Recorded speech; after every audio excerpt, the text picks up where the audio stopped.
জো বাইডেনের অদক্ষ ও দুর্বল নেতৃত্বের কারণে আমেরিকা বিপর্যয়ের মধ্যে পড়েছে এবং ধসে পড়েছে। আমেরিকা এখন বিশ্ববাসীর হাসি ঠাট্টার পাত্রে পরিণত হয়েছে।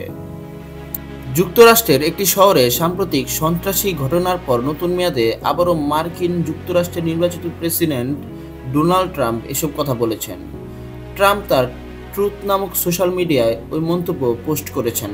এতে তিনি আরও লিখেছেন, আর এই ঘটনা ঘটছে সীমান্ত খুলে রাখার জন্য। অদক্ষ ও দুর্বল নেতৃত্ব আমাদের এবং বাস্তবে নেতৃত্বহীনতার কারণেই এসব ঘটনা ঘটছে। গত বুধবার নিউ অর্লিয়ন্স শহরে সন্ত্রাসী হামলায় 15 জন নিহত ও 35 জন আহত হয়।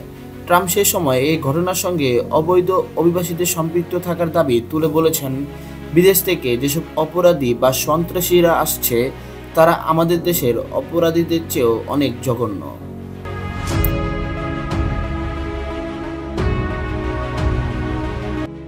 ট্রাম্প আরও বলেছেন, যুক্তরাষ্ট্রে এখন অপরাধের মাত্রা এমন পর্যায়ে যে তা এর আগে কেউ কখনো দেখেনি।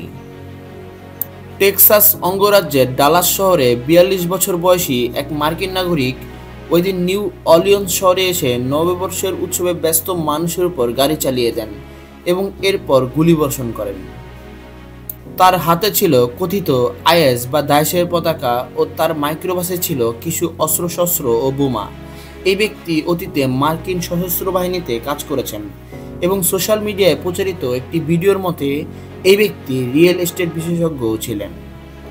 সাবেক মার্কিন প্রেসিডেন্ট জো বাইডেন বৃহস্পতিবার বলেছেন, নানা সাক্ষ্য প্রমাণ থেকে মনে হচ্ছে নিউ অর্লিয়ন্স শহরে প্রাণঘাতী এই হামলাকারী আইএস বা দায়েশের কাছ থেকে অনুপ্রেরণা নিয়েছেন।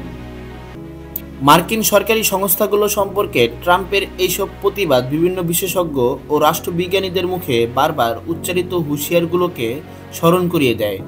ওইসব সতর্কবাণীতে মার্কিন যুক্তরাষ্ট্র যে ক্রমেই পতনের দিকে এগোচ্ছে তা উল্লেখ করা হয়েছে।